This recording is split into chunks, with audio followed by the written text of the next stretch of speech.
What's up guys, welcome back to Techie Anish, and you are probably not setting up your Samsung phone correctly. Due to that, there are performance issues, battery drain issues, lags, delays and much more. Now it doesn't matter if you're using a Samsung flagship phone or a Samsung budget phone. Samsung tries to throw as much crapware as they can so that their phone can have more features than other phones. But most of the times it ends up in a bad user experience. So today I'm going to show you in-depth setup process of how to set up a Samsung phone so that you can get a better user experience. Let's begin.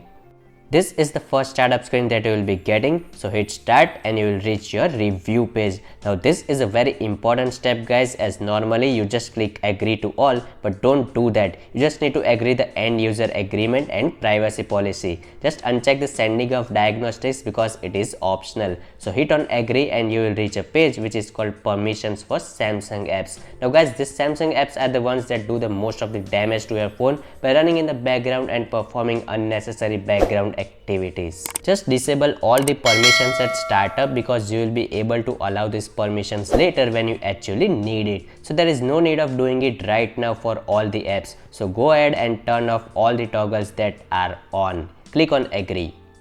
Now this page is just to connect your Wi-Fi network, so select your Wi-Fi and get connected to the internet. Then it's gonna check for the updates and prepare your phone. After that, another important step is to copy your data from your old phone. If you don't want to copy anything, then you can just skip this step altogether. If you want to copy, hit next. Use your old device, yes please. So now it's gonna use the Samsung Smart Switch app, so it's gonna download and install the app in your phone. After that, you need to select what type of device you have, an iPhone or an Android phone. So right now we have an Android phone and you either do it wirelessly or wired with a supplied USB Type-C to Type-C cable. I want to choose the wireless route, so let's click on wireless.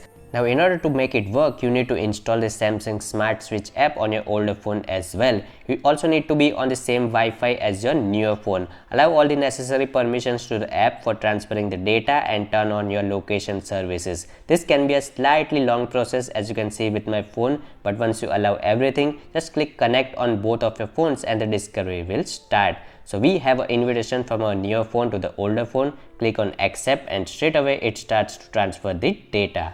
Additionally, you can also select what you want to transfer. You can transfer everything or just accounts or anything custom that you like. I want to transfer everything, which most people also like to do, so click on everything. To transfer the accounts, you need to authenticate on your older phone.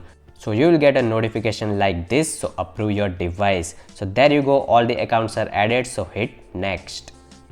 So after Samsung, it's now Google's turn to ask for permissions, and just like we did with Samsung, just turn off everything because you don't need to do all this right now. You can allow permissions whenever you start using that service, or else it's just taking up valuable resources in your phone. After that, this is basic. You can set your PIN, password, fingerprint and face unlock. I'll skip that for now.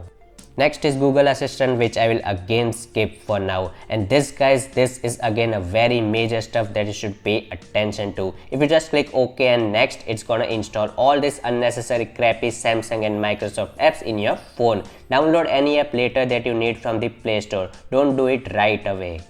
And finally, you get these two Samsung apps which you can't disable, so these two will be downloaded in your phone. They are called the Samsung Smart Tutor and Samsung Shop. Still, it's not over. You will also be asked to create a Samsung account, which I would totally avoid and hit skip. Skip out of everything guys. You can't even imagine how much crap Samsung tries to put in while you are setting up your phone. Hit finish and finally you will be able to get into your home screen. So that is how you correctly set up any of your Samsung phone. Hope this video helped you avoid all the extra and unnecessary stuff that comes with Samsung and provide you with a better and smooth user experience. If you have any questions regarding any Samsung stuff, then let me know in the comment section below. If you like the video, give it a thumbs up and subscribe to the channel if you haven't already. Thank you so much for watching and I'll see you very soon.